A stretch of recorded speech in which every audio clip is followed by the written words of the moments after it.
Hi everybody, we are back and this is going to be the last video for chapter 9. We have one more group of compounds to go over, and that's going to be epoxides. Your book also might have a section about thiols and sulfides. We're not doing that, we're just focusing on epoxides. Alright, so if you guys remember, epoxides all have this group in them, right? And the presence of this ring makes epoxides really, really reactive. Why? Because of angle strain. All right. If you guys remember, we talked about rings a little bit before, back in chapter 4. And we said that, the whole reason, for example, a cyclohexane adopts a chair conformation is because of angle strain, right? Whenever you lock all these atoms into a ring, they end up deviating from their ideal bond angles, right? The ideal bond angle for any one of these atoms in this epoxide, for example, should be 109.5. I'm no geometry expert, but I can tell just from this little triangle, those are not 109.5 degree angles, right? So there's a lot of strain to get these three members into a ring, all right? So it's pretty easy to break open this ring, all right? How do you break open the ring? Well, you attack it. You attack it with a nucleophile. And there's a couple of different ways that you can go about doing this, all right? So there's two basic categories of reactions here. The first one is going to be reaction of an epoxide ring directly with strong nucleophiles. And these actually, when you look at them closely, they're really basically just kind of standard SN2 reactions, right? Nucleophile comes in, bumps off a leaving group. Right? It just looks kind of different because it's an epoxide ring. Right? In general, here's how it works. All right, you have an epoxide. You have a nucleophile. We'll just call it Nu. All right. All right, this nucleophile is going to attack one of the carbons in the ring. It does matter frequently which carbon it is, but for example's sake, we'll just leave it for this at the moment. What's going to happen? It's going to attack one of the rings or one of the carbons in the ring. All right. That is going to cause these electrons to break away from that carbon and move over to the oxygen. This is the ring opening part, right? So in essence, your oxygen basically acts as your leaving group. Not from the whole molecule, but it leaves from that particular carbon. All right.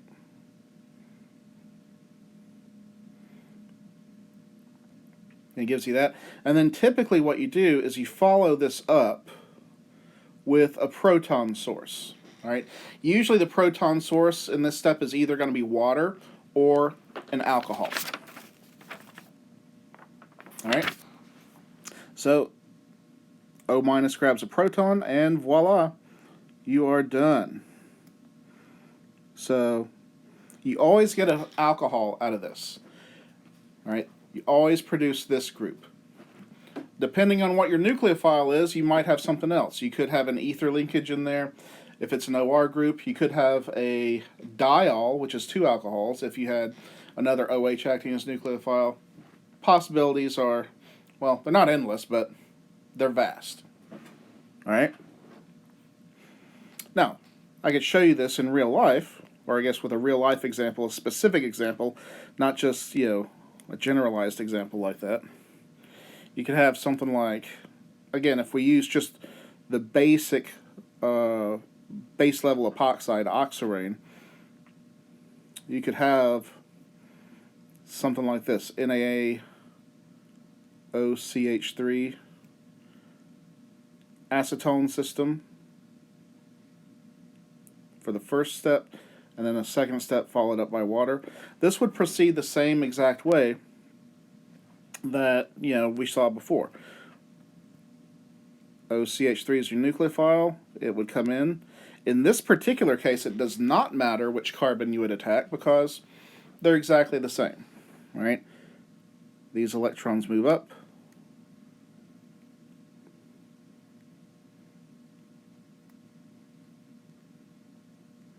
This negative oxygen grabs a proton, and boom, you have your product. Okay? Very good. Now, there's a couple of things to note about these epoxide reactions with nucleophiles.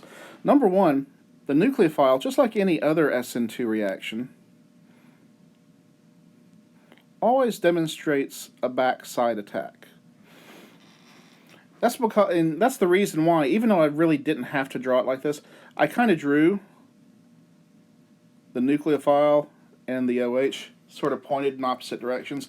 Not important for this one, but we are going to see an example or two in a minute where stereochemistry will matter.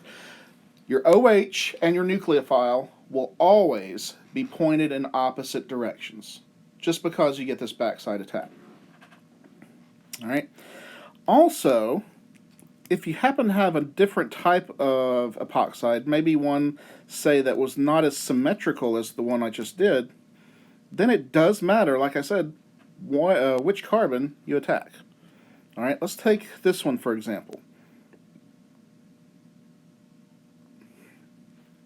All right, in this one, we're going to put a couple of methyl groups on that carbon. And let's put, we'll use a potassium salt just to be different this time. We'll use THF. Again, any aprotic solvent will work. Okay. So KCN, that's potassium cyanide. Potassium is our positive ion. We don't care about it. Cyanide ion, CN, that's our nucleophile. It's going to come in and it's going to attack one of the carbons in the ring. Now, this time the carbons are different. So which one gets attacked? This would be the perfect time in class, where I would pause and look at you and say, well, what do you think? Which one do you think will attack? And then we can have a nice little teaching learning moment. Sadly enough, I'm talking to an iPad screen, so I'll have to just imagine this. All right, I would imagine that hopefully you would say it would attack this carbon right here, because it does. Why does it attack that one and not the one with the methyl groups? Here's a hint. 2 words. You guessed it, steric hindrance. Yeah. The more substituents that are present on one of these epoxide carbons, the more difficult it is for an incoming nucleophile to fit. So just because of simple crowding, whenever you react an epoxide with a strong nucleophile, it's going to attack the least substituted carbon. All right. From there on, it's business as usual.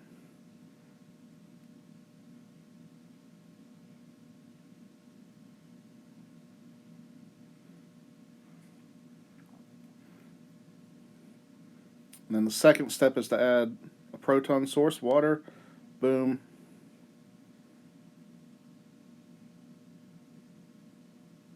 You get your product. Okay. Hopefully that makes sense. All right. Okay. Let's try another one. Now this time I'm going to toss stereogenic centers into the mix. All right, and this is where you really have to remember the fact that you're always going to get this backside attack, and you have to remember your nucleophile and your OH will always be pointed in opposite directions.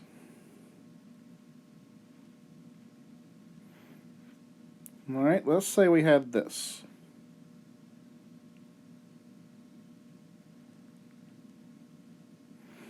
So the carbon on the left has a methyl group, carbon on the right has a methyl and an ethyl group.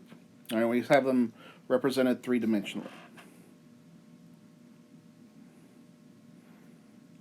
All right, let's just make OCH3 minus our nucleophile.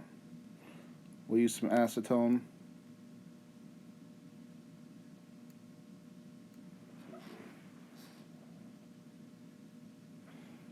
All right. Well, what's going to happen? Well, just like we said before, you're going to get attack of your strong nucleophile at the least substituted carbon, right? Both of these have substituents on them, but the least crowded one is going to be this one, all right? And you're going to break the ring open. Okay, now it's important to keep track of where things are pointing here, all right? So you have your OCH3. I'll draw this down a little bit so I'll have more room. There's your OCH3. It's bonded to this carbon, which is bonded to that carbon, which is bonded to the O. All right, so that's the basic framework. All right, now, these two groups are undisturbed, right? Nothing happened to their carbon, so they're like that. This one, this methyl group on the left carbon, it's still on a wedge, but it just sort of gets bumped upwards a little bit, sort of like that. But it's still on the wedge. Okay? And then proton source, and then you have your final product.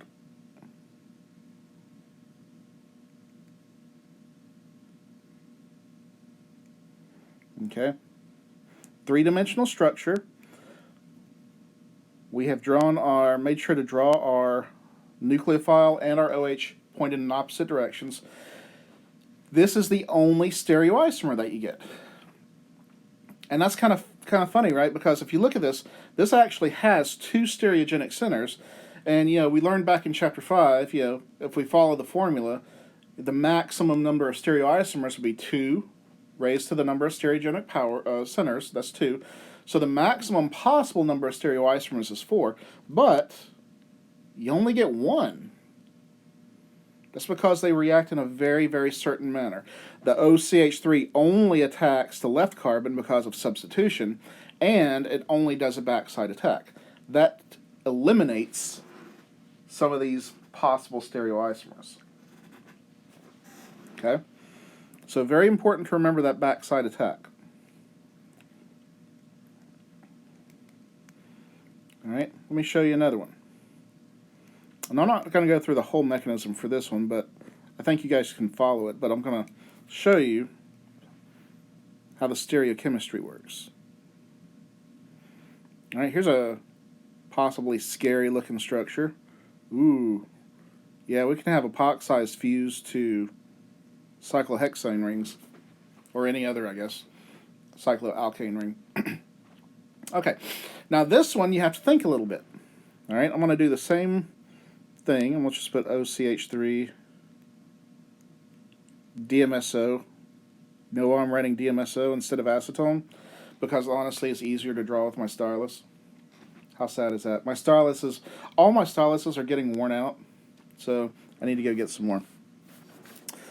All right, now one thing you notice about this one, number one, is the fact that there's really nothing favoring attack of either epoxide carbon from the other one, right? They're exactly the same, right? They both have the same amount of substitution. They're perfectly equal. So that means you could have attack on that carbon, or you could have attack on that carbon. And guess what? You get both of them. So you have to account for that, all right? If you attack the top carbon, remember you always get backside attack. So that OCH3 has to come in from the back or the dashed side. And when your ring breaks apart, the OH ends up on the other carbon, right? That's if the OCH3 attacked the top carbon. It could, and does, also attack the other carbon, and if you did that, you'd get the opposite situation. And these are in fact two separate stereoisomers. They're completely non-superimposable. They are different from each other. So you would get both of them.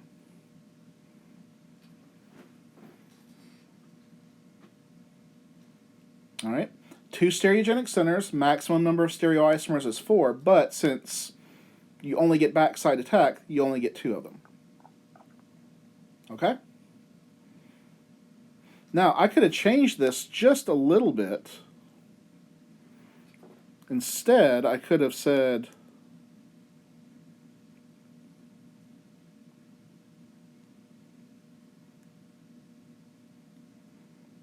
that we had something like this. Right? This doesn't look very good, but that means there's a methyl group coming from that carbon as well. In that case, you would have only had attack at one of the carbons. Right? Because this one would be the least substituted. And in that case, you would only get one product.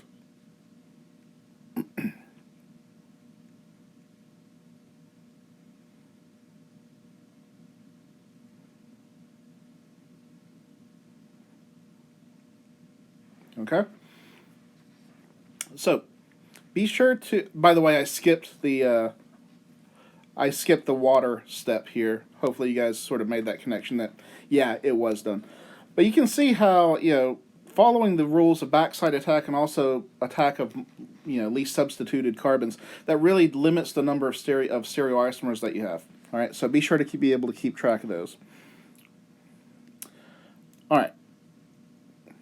That is one set of reactions that epoxides undergo.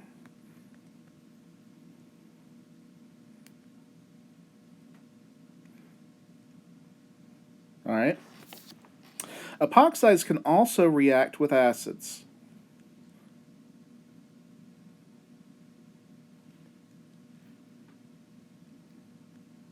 All right.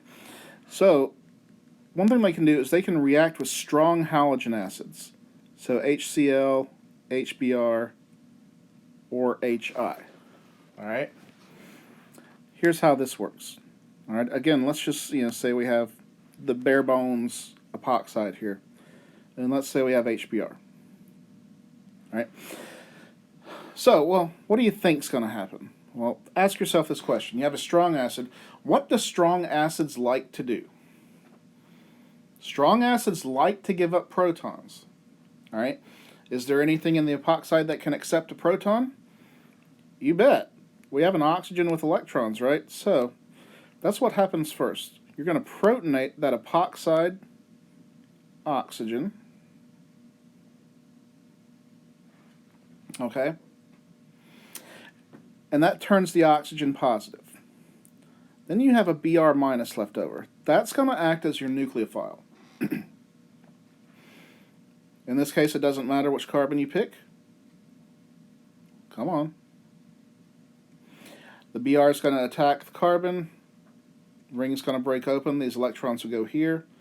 And no protonation step necessary because, hey, you already did it at the beginning. All right? And we get that product. By the way, this is called a halohydrin. Whenever you have a halogen and an OH on adjacent carbons, a halohydrin. Not really important that you know that at the moment, but it might be a little bit more important in Chapter 10. All right?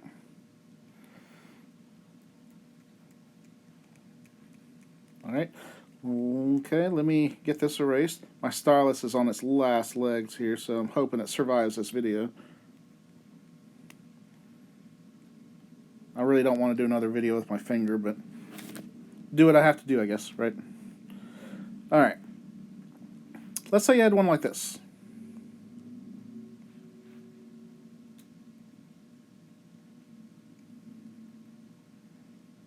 All right, now in this case, of course, the two carbons are not identical, right? One of them has a couple of methyl groups, one of them has just H's, right? So obviously the one on the right is the more substituted one. First step, still going to be the same. You're going to grab an H.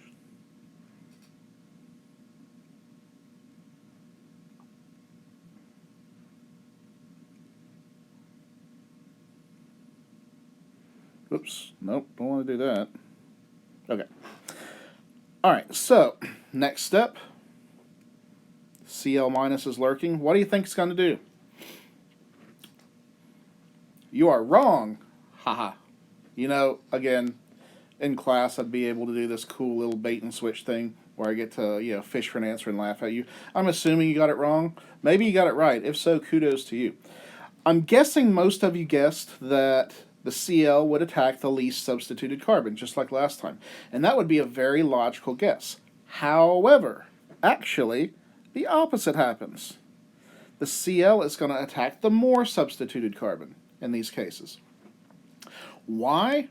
Well, it's kind of a long, convoluted answer. In a nutshell, here's what happens. Whenever the oxygen is positive, it makes the more substituted carbon a little bit more reactive electronically than the least substituted one. All right? Here's what you need to remember. When a nucleophile attacks the ring, if the oxygen is neutral, it attacks the less substituted carbon. If the oxygen is positive, you always attack the more substituted carbon. That's a good rule of thumb to remember and help guide you through this. But yeah, we're actually going to attack the more substituted carbon, and therefore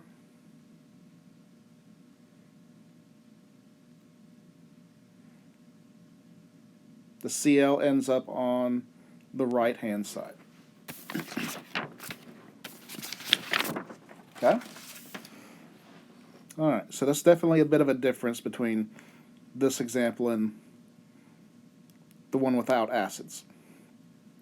All right, so you can do this with strong halogen acids. You can do a very similar reaction with, hold on, using sulfuric acid, H2SO4, and either water or an alcohol. Either one of them works. I'm just going to use methanol as an example here, but you could use water as well. Basically, this does the same thing as the halogen acid example, except for the fact that the H and the nucleophile come from two separate species, whereas with the strong halogen acids, they came from the same molecule. All right. The way it proceeds is basically the same. You have a strong acid in sulfuric acid. It's going to want to protonate your epoxide.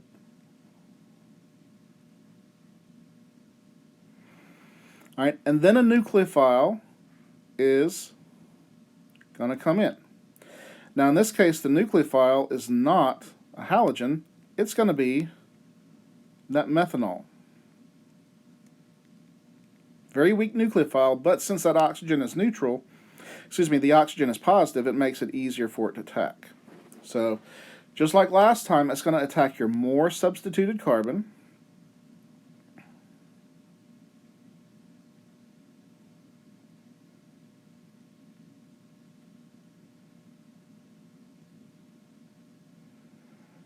All right. The only difference here really is that there's an extra deprotonation step. That HSO4 minus that's left over can come back, grab that proton, and that gives you your final product.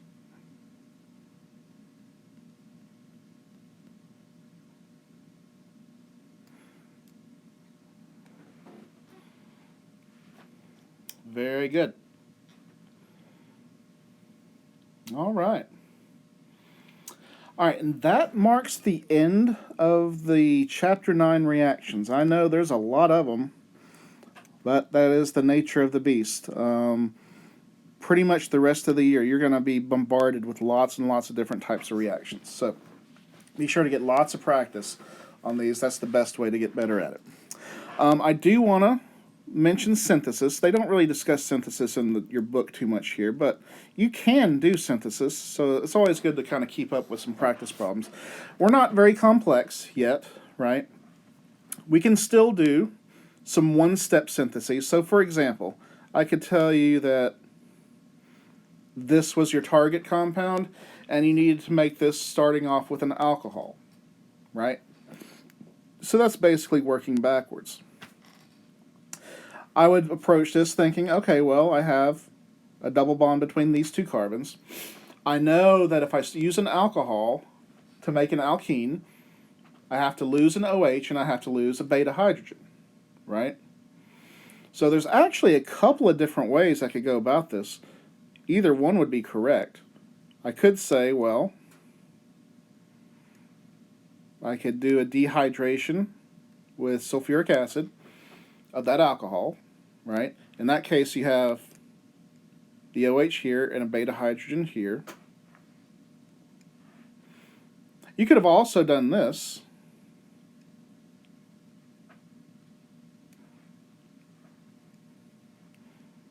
Lost an OH here and had a beta hydrogen here. Either way.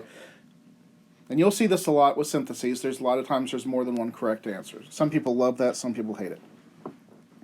But yeah, that's a good example of a one-step synthesis here.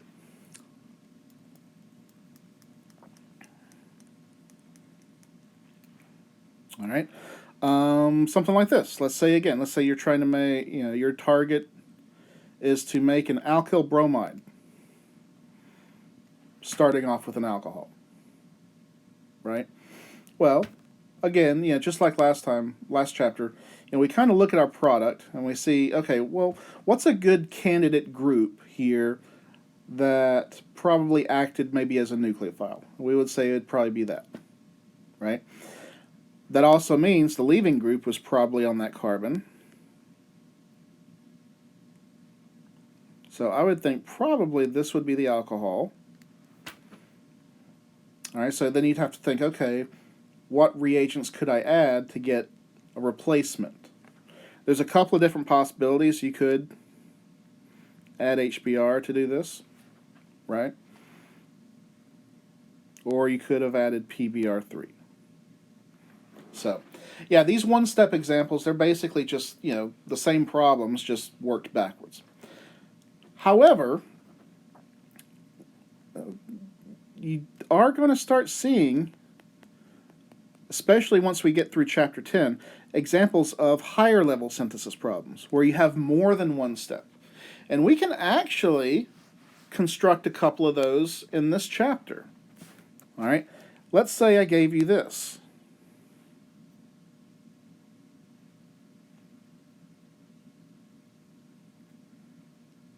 All right, so OTS, what's that?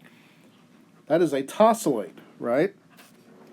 Let's say I asked you, come on, stylus, there we go.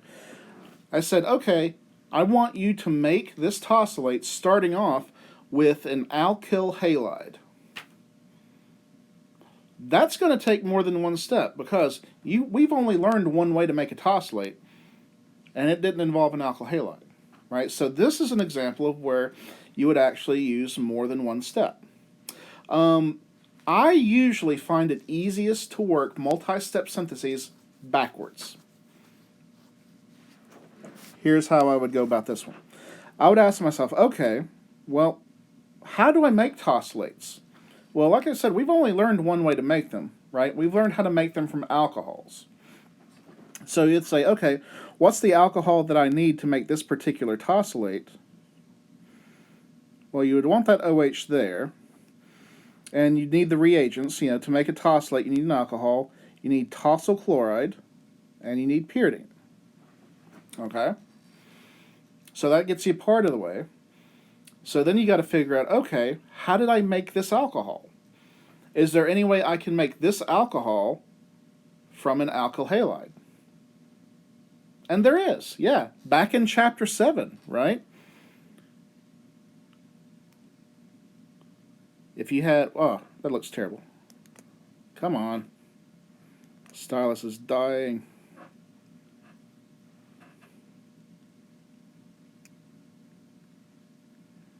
Let's say you had this. We learned back in Chapter 7, if you had something like this, you could easily get an SN2 reaction. You could add something like sodium hydroxide to give you OH minus as your nucleophile.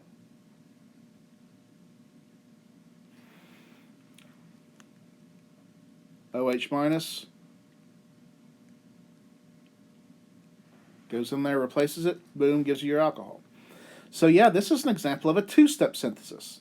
We can't go directly from an alkyl chloride to a tosylate, but we can first turn it into an alcohol and then turn the alcohol into a tosylate. Especially starting in chapter 10. Once we get to those, we'll definitely have more and more multi-step syntheses. All right, so just something to kind of put on your radar. All right, that marks the end of chapter 9 and also the end of the material for your third exam.